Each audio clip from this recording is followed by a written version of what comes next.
Assalamualaikum warahmatullahi wabarakatuh. Pada kesempatan kali ini, saya akan menjelaskan terkait pengelolaan kinerja guru di PMM. Sebagai kepala sekolah, kita mempunyai tugas untuk mengelola kinerja guru kita di PMM. Jadi selain mengelola kinerja, kepala sekolah juga akan membuat perencanaan kinerja, kemudian pelaksanaan dan penilaian.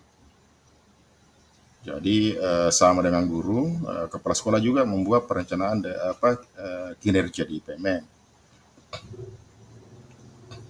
Sebagai kepala sekolah ada dua tugasnya, selain merencanakan, dia juga sebagai pengelola kinerja guru-guru. Semua yang terkait dengan pengelolaan kinerja itu akan dikelola oleh kepala sekolah melalui pengelolaan kinerja di PMM.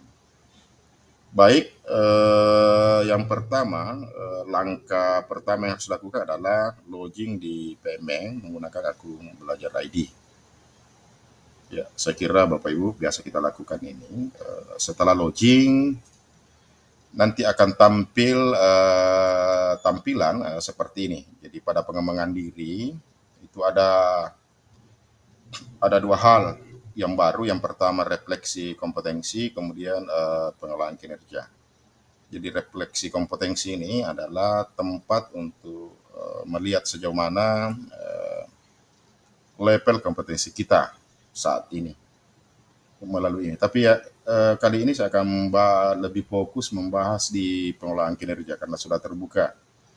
Untuk perencanaan kinerja oleh kepala sekolah nanti juga akan tampil nanti, tapi nanti dirilis menunya itu pada tanggal 15 Januari 2024. Yang baru muncul adalah pengelolaan kinerja. Kenapa ini penting? Karena aplikasi perencanaan kinerja di PMM oleh guru itu sudah terbuka dan sekarang sudah bisa merencanakan. Baik, untuk memulai, Bapak Ibu, kita klik pengelolaan kinerja. Ya, nanti akan muncul tampilan seperti ini.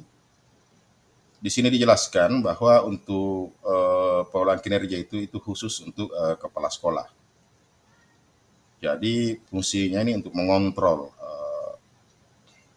perencanaan yang sudah dilakukan guru, kemudian setelah mengontrol dan diskusikan apakah memang sudah sesuai yang direncanakan guru, kepala sekolah itu akan menyetujui rencana hasil kerja dari guru yang sudah diajukan. Jadi di sini fungsi utamanya kepala sekolah mulai dari menyetujui perencanaan. Baik, sebelum lebih lanjut, saya perlu jelaskan sedikit terkait dengan alur pengelolaan kinerja. Jadi bukan alur perencanaan, belum Bapak Ibu. Sekarang kaitannya dengan tupoksi kita sebagai kepala sekolah, itu pengelolaan kinerja itu ada alurnya. Pada bulan Januari 2024 ini, itu guru-guru sudah harus melakukan perencanaan dan kalau perencanaannya sudah bagus dan disetujui, itu kepala sekolah akan melakukan persetujuan sebagai atasan. Batas perencanaan guru itu maupun kepala sekolah, karena kepala sekolah juga harus perencanaan itu batasnya sampai dengan 31 Januari 2024. Kemungkinannya setelah tanggal itu guru dan kepala sekolah tidak bisa lagi melakukan perencanaan di PMM. Perencanaan kinerja masuknya di PMM. Setelah persetujuan itu nanti di Februari itu sudah jadwal kegiatannya adalah persiapan observasi kelas. Apa-apa yang harus dipersiapkan, kemudian bagaimana kepala sekolah, instrumennya dan lain sebagainya. Tetapi ya memudahkan Bapak Ibu, semua instrumen terkait dengan observasi kelas itu sudah ada di PMM. Jadi sudah ada di menu kepala sekolah di pengelolaan. Kemudian setelah persiapan selama 1 bulan, Pada bulan Maret itu kepala sekolah melakukan observasi kelas dan diskusi tindak lanjut. Selama 1 bulan ini adalah kegiatan kepala sekolah adalah observasi kelas. Ya, kalau yang lalu-lalu itu biasa kita sebut dengan istilah supervisi kelas, jadi kunjungan kelas, kaitannya dengan supervisi. Kemudian pada bulan April Mei itu adalah pelaksanaan tindak lanjut. Jadi hal-hal yang ditemukan pada saat observasi kelas itu ada tindak lanjutnya. Jadi apa yang kurang selama hasil temuan yang kurang selama observasi kelas itu akan ditelanjutkan kembali oleh guru pada bulan April Mei. Setelah itu nanti di bulan Juni itu adalah refleksi terhadap tindak lanjut yang sudah dilakukan guru. Kemudian yang terpenting adalah penilaian dan pemantauan predikat kerja guru. Pada akhirnya nanti nilai ini bagi yang ASN itu akan otomatis nanti terkonversi ke SKP kinerja BKN. Jadi kita tidak bekerja lagi di aplikasi kinerja BKN secara langsung, tetapi nanti otomatis terintegrasi ke SKP. Nanti mungkin pada akhirnya langsung kita lihat itu SKP kita sudah terisi setelah kita semua selesaikan di PMM. Ya, saya kira itu alur pengelolaan kinerja yang harus ditahu oleh kepala sekolah selama kurun waktu Januari sampai dengan Juni tahun 2024. Kalau dilihat ini alurnya Bapak Ibu, ini perlu persiapan tenaga dan keseriusan kita untuk melakukan pengelolaan kinerja. Ini awalnya mungkin berat ini, kita harus beradaptasi karena hampir setiap bulan itu ada jadwal kegiatannya. Jadi tidak sama selama ini bahwa terkadang nanti di akhir tahun baru kita selesaikan semua. Untuk di PMM ini berjenjang, mulai Januari, kemudian Februari, Maret, April, Mei, kemudian terakhir di bulan Juni itu penilaian akhir. Ya, jadi itu yang terpenting barangkali alurnya supaya kita tahu lebih awal. Kemudian bagaimana bisa melihat perencanaan kinerja guru-guru kita yang sudah dibuat. Jadi caranya adalah pada menu ini di nama sekolah kita, Bapak Ibu pastikan nama sekolah kita, kemudian ada tombol periksa, diklik periksa. Oke, pada tampilan ini akan muncul semua guru yang ada di satuan pendidikan kita, baik itu ASN maupun non ASN. Jadi tenaga honorer itu juga merencanakan pengelolaan kinerja. Jadi bukan saja yang statusnya PNS. Pada petunjuk yang ada itu disebutkan bahwa dianjurkan bagi tenaga honorer untuk ikut juga di pengelolaan kinerja. Kenapa Bapak Ibu? Pada akhirnya nanti di tahun 2024 itu penilaian kinerja guru itu tidak terpisah lagi dengan SKP. Jadi walaupun honor itu harus sebaiknya perencanaan kinerja sebagai penilaian kinerjanya. Tetapi guru honor ini hanya sebatas di penilaian kinerja. Untuk SKP-nya itu tidak ada. Jadi hasil kinerjanya saja nanti yang terakhir. Tapi untuk ASN itu akan lanjut ke SKP. Nanti otomatis akan terintegrasi. Sehingga untuk ASN itu ada dua penilaian kinerja dengan di SKP-nya itu sendiri di akhir untuk keperluan kenaikan pangkat. Oke, setelah muncul daftar guru itu Bapak Ibu bisa memperhatikan apakah daftar gurunya sesuai atau tidak. Kalaupun ada guru yang belum masuk itu harus sinkron Dapodik. Berarti belum terdaftar di Dapodik, atau yang kedua belum terdaftar di PMM. Itu perlu barangkali ini dikoordinasikan dengan PS. Jadi nanti pada Bapak Ibu pada tampilan nanti akan muncul jumlah guru yang ada di satuan pendidikan kita. Iya, jadi seperti di sekolah saya itu 62 yang terdaftar di Dapodik. Kemudian di sini perlu disetujui. Kebetulan sudah ada 5 guru saya yang sudah mengajukan perencanaannya. Yang belum mengajukan itu masih ada 57 orang, masih ragu-ragu. Kenapa? Karena sebelum diajukan perencanaan kinerjanya itu harus betul-betul dianalisa sejauh mana ke depannya bisa dilaksanakan. Jadi tidak serta-merta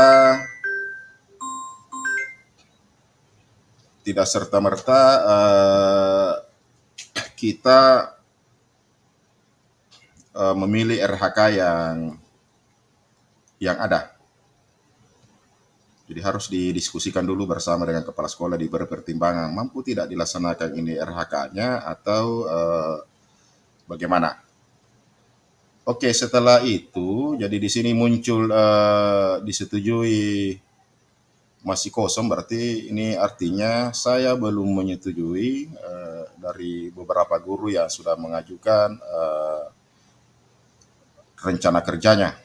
Oke, jadi dari di sini Bu, Bapak Ibu bisa mengecek status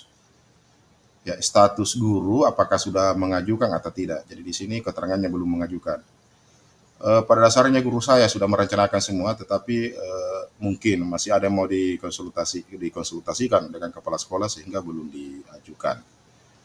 Oke, saya contohkan satu, Bapak Ibu, guru yang sudah mengajukan. Ya, ada satu orang yang sudah mengajukan. Di sini harusnya cek, cuma karena saya sudah membukanya sehingga ada kata lanjutkan. Jadi caranya untuk melihat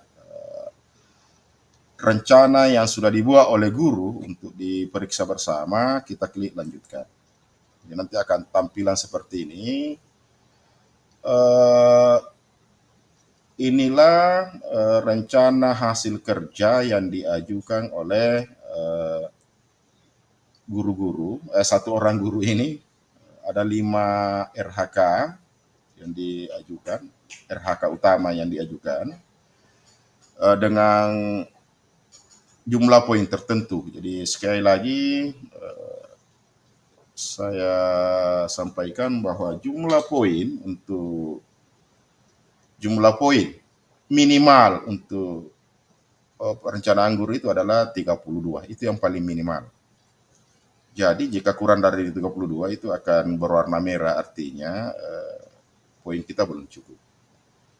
Di antara sekian RHK ini, guru bebas memilih. Bisa saja satu orang guru itu cuma 3 RHK-nya, tetapi poinnya sudah mencukupi minimal 32. Tergantung dari pilihan guru yang bersangkutan memilih poin-poinnya. Makin tinggi poinnya, tentu makin tingkat kesulitan untuk menyelesaikan RHK itu juga semakin tinggi. Sehingga terkadang guru itu ada strateginya, seperti contohnya ya guru yang mengajukan ini ada 5 dengan poinnya itu tidak terlalu besar, ada yang 12, kemudian ada yang 8, dan seterusnya ada yang 16. Jadi poin itu kadang tergantung dari tingkat atau kesulitan pada saat pelaksanaannya. Jadi perlu diketahui Bapak Ibu bahwa targetnya ini per semester. Jadi rencana ini itu selama 1 semester, yaitu mulai Januari sampai dengan Juni tahun 2024. Ini harus diselesaikan. Semua RHK ini harus diselesaikan sesuai dengan kurun waktu Januari sampai dengan Juni 2024. Bagaimana kalau tidak diselesaikan? Ada yang tidak bisa diselesaikan, berarti poinnya tidak memenuhi, jadi targetnya tidak memenuhi. Tentu kinerjanya juga ini rendah kalau pada saat penilaian akhir itu nanti kemungkinannya agak berat kalau mendapat nilai baik. Mungkin cukup kalau ada poin yang tidak terselesaikan. Makanya mungkin sebagai kepala sekolah ini perlu diskusi banyak tentang guru, terkait dengan perencanaan yang sudah dilakukan. Satu pertanyaan mendasar kepada guru adalah, mampukah guru itu melaksanakan RHK yang direncanakan? Pada saat perencanaan, guru itu harus banyak-banyak literasi terkait dengan apa-apa yang harus dilakukan pada saat pelaksanaan, berapa kali, apakah sesuai waktunya atau tidak, bukti dukunnya seperti apa. Jadi itu perlu ditahu lebih banyak oleh guru sehingga nantinya tidak terjebak, tidak bisa menyelesaikan sendiri. Jadi perlu dipahami dengan baik. Saya contohkan seperti ini, karena kebetulan di RHK 2-nya itu meningkatnya kompetisi melalui peran sebagai peserta kegiatan pelatihan atau minat teknis yang memperoleh sertifikat di bidang pendidikan dan kebudayaan, riset dan teknologi. Ini perlu dipahami bahwa sertifikat nanti yang bisa menjadi dukung adalah sertifikat yang diperoleh dari bidang pendidikan, kebudayaan, riset dan teknologi. Kalau nanti ada bidang lain yang melaksanakan, itu tidak terpenuhi bukti dukunnya. Jadi bukti dukunnya sertifikat dengan catatan bimbingan teknis yang dilakukan di bidang pendidikan, kebudayaan, riset dan teknologi. Oke, yang berikutnya, meningkatnya kompetensi oleh peran sebagai peserta pelatihan mandiri sesuai model kompetensi guru, kepala sekolah atau pengawas sekolah. 8 poin ini terkait dengan kegiatan di pelatihan mandiri di PMM. Ya, di PMM sekarang banyak sekali pelatihan mandiri bisa diikuti oleh guru. Itu poinnya 8. Jadi guru ini betul-betul hati-hati merencanakan. Jadi cuma satu kegiatan dipilih nih, itu katanya dengan melalui peran sebagai peserta pelatihan mandiri. Kemudian di RHK 5 ini ada meningkatnya kompetensi melalui peran sebagai penyusun cerita praktik yang dapat dibagikan kepada guru atau kepala sekolah. Itu 12 poin. Ini kelihatan mudah redaksinya, tetapi cerita praktik baik ini tentu punya ketentuan tersendiri di PMM. Apakah diterima atau tidak cerita praktik baik kita, karena ini akan dibagikan di PMM sehingga guru atau kepala sekolah bisa membaca cerita praktik baik kita di bukti karya. Itu satu kegiatan, poinnya lumayan besar, 12. Tetapi prosesnya juga memerlukan waktu untuk menyusun cerita praktik baik. Oke, ini 5 RHK. Sekali lagi saya tegaskan bahwa guru itu tidak harus seragam RHK-nya, tergantung dari pilihan RHK dan poin yang dipilih. Oke, banyak pertanyaan, apakah guru itu kalau sudah poinnya 32 itu sudah lumayan aman? Iya, saya kira kalau itu bisa dilakukan itu lumayan, sudah kinerjanya pasti sudah bagus kalau sudah semua bukti dukunnya nanti diselesaikan. Tetapi bagi Bapak Ibu yang ASN, yang terutama PNS yang notabene-nya masih butuh angka kredit untuk kenaikan pangkat, ini sebaiknya jangan pakai minimal 32. Harusnya RHK-nya itu jumlah poinnya di atas 40-an. Sehingga angka kredit per semester itu banyak, dan pada akhirnya setelah akumulasi mungkin sekitar 2 tahun itu sudah bisa naik pangkat. Angka kreditnya sudah terpenuhi. Tetapi kalau 32 setelah hitung-hitungan barangkali misalnya dari 4B ke 4C itu kemungkinannya agak berat untuk terpenuhi kalau cuma 32 per semester. Dalam 1 tahun cuma 64 poin. Ya, jadi ini barangkali yang penting kita juga diskusikan kepada guru-guru, terutama guru-guru PNS, jangan selalu mengarah ke zona nyaman bahwa cukup 32 ini sudah lumayan, sudah bisa menggugurkan kewajiban. Tetapi untuk kedepannya barangkali terkait dengan angka kredit, sebaiknya guru-guru kita itu dihimbau untuk jumlah poinnya itu 40 ke atas, sehingga jika nantinya pada saat di pertandingan akhir ada yang tidak laksana, itu poinnya Nggak kurang dari 32, pasti masih kalau ada beberapa poin yang tidak terpenuhi. Ini juga untuk berjaga-jaga mencari strategi sehingga nanti poin kita itu tidak, hasilnya nanti setelah di akhir bulan Juni itu tidak kurang dari 32. Oke, seperti ini Bapak Ibu tampilan RHK yang sudah diajukan guru. Ini sebenarnya banyak RHK, tetapi yang dipilih guru itu adalah pilihannya seperti ini, ada 12 poin. Ini banyak pilihan. Ini akan muncul nanti pada saat guru melaksanakan perencanaan di akunnya masing-masing. Oke, setelah itu kita akan lanjut ke hasil kerja tambahan. Ya, jadi hasil kerja tambahan ini yang pertama itu ada pilihan Bapak Ibu. Di sini ada wakil kepala sekolah, kemudian perpustakaan, kepala laboratorium, pembina ekstrakurikuler, dan seterusnya sampai ke wali kelas. Oke, kebetulan yang bersangkutan ini adalah wali kelas, sehingga dia masukkan satu kegiatan per semester untuk sebagai wali kelas. Bukti dukunnya itu adalah laporan disertai surat keputusan atau surat tugas. Jadi bukan saja SK yang dimasukkan sebagai itu, tapi laporan pelaksanaan tugasnya sebagai wali kelas. Ini untuk SMP. Kemudian rencana hasil kerja ini juga dia pembina OSIS, jadi sudah 2. Jadi guru yang bersangkutan ini dia juga pembina OSIS sehingga ditambahkan lagi. Kemudian tambahan lainnya adalah sebagai pengurus organisasi asosiasi profesi guru tingkat provinsi. Bukti dukunnya hampir sama semua, laporan disertai dengan surat keputusan.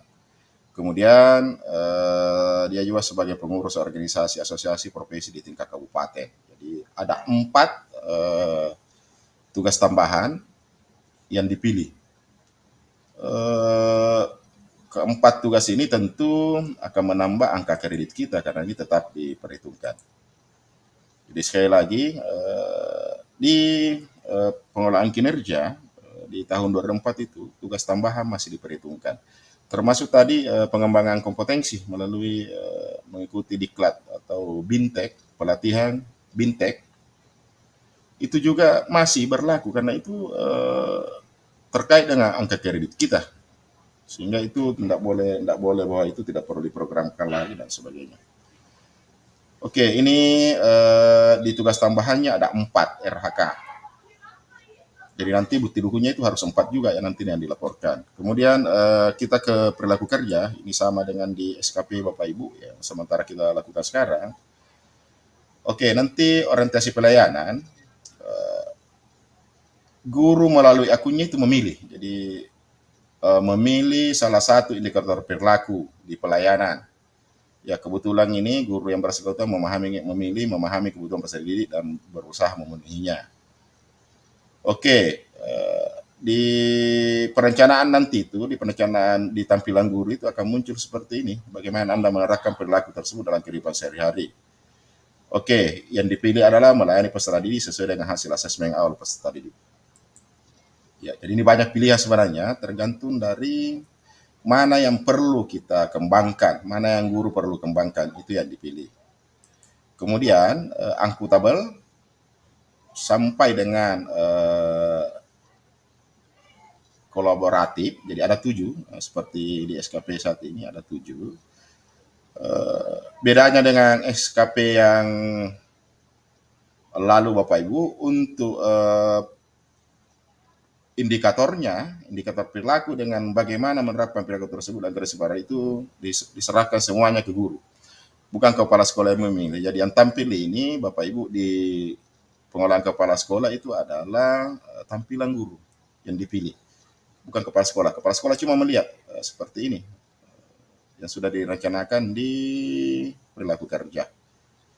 Oke, kalau nantinya guru-guru kita sudah yakin bahwa untuk perilaku kerjanya itu sudah betul-betul dia pahami apa yang dilakukan, itu kalau kita sudah sepakat berarti kita nanti setujui seperti itu. Setelah ini Bapak Ibu, ini yang terakhir setelah perilaku kerja, nanti kita ke persetujuan. Klik ke persetujuan. Kemudian nanti akan muncul rangkuman kinerja. Jadi bisa dilihat kembali rangkumannya. Jadi di RHK1 itu ini sudah lengkap satu kegiatan per semester. Kemudian jika Bapak Ibu ingin mendapatkan info lebih banyak lagi terkait dengan RHK1 ini, bisa diklik cek panduan. Seperti apa bukti dukung itu hasil penilaian observasi kinerja guru. Di observasinya ini di kelas itu ada panduannya. Kemudian yang kedua, jadi ini rangkumannya tadi. Di RHK2 itu 2 kegiatan per semester. Setiap kegiatan itu 8 poin, sehingga jumlahnya itu 16 poin dan seterusnya. Jadi seperti ini hasilnya rangkuman dari yang tadi Bapak Ibu, termasuk ini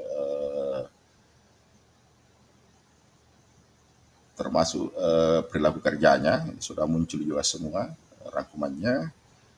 Jika Bapak Ibu dengan guru yang bersangkutan sudah menyetujui, bersama-sama menyetujui bahwa sudah yakin bahwa saya mampu laksanakan ini, kepala sekolah melakukan persetujuan. Jadi setujui. Tetapi jika belum, guru masih bilang, tunggu dulu Pak, saya masih ada yang perlu barangkali saya lihat dulu apakah mau ganti, mau revisi dan sebagainya, kita klik saja simpan draft, artinya belum disetujui. Tetapi kalau sudah ada kesepakatan, kita akan setuju. Jadi diklik setujui. Oke, di sini ada ada petunjuk. Setelah disetujui, perencanaan kinerja tidak bisa disesuaikan lagi. Guru akan lanjut melaksanakan. Jadi kalau sudah disetujui satu kali, tidak bisa lagi dikembalikan. Artinya kita harus yakin betul, guru harus yakin betul apa yang direncanakan itu sudah sanggup dia laksanakan dengan segala konsekuensinya. Oke, saya klik setujui. Nah, saya sudah berdiskusi dengan guru yang bersangkutan, sudah menanyakan setiap poin-poin baik RHK utama, tambahan, kemudian di perlu kerja. Jadi kalau sudah Bapak Ibu klik setujui. Ya, di sini ada perencanaan bahwa perencanaan atas nama guru bersangkutan itu sudah disetujui. Oke, ini hasilnya nanti langsung berubah bahwa dia statusnya itu sudah disetujui. Setelah itu Bapak Ibu kita bisa lihat lagi selengkapnya. Nanti seperti ini tampilannya. Ya. Kemudian ke hasil kerja tambahannya tadi, ke perilaku kerja, sudah ada rangkumannya semua, dan seterusnya. Setelah ini Bapak Ibu, nanti di bulan Februari ini kita akan banyak melakukan diskusi dengan guru terkait dengan observasi kelas. Jadi ada beberapa RHK, itu harus diobservasi di kelas-kelas untuk melihat sejauh mana pelaksanaannya yang nantinya akan jadi bahan pertimbangan untuk penilaian akhir. Saya kira untuk sementara seperti itu Bapak Ibu.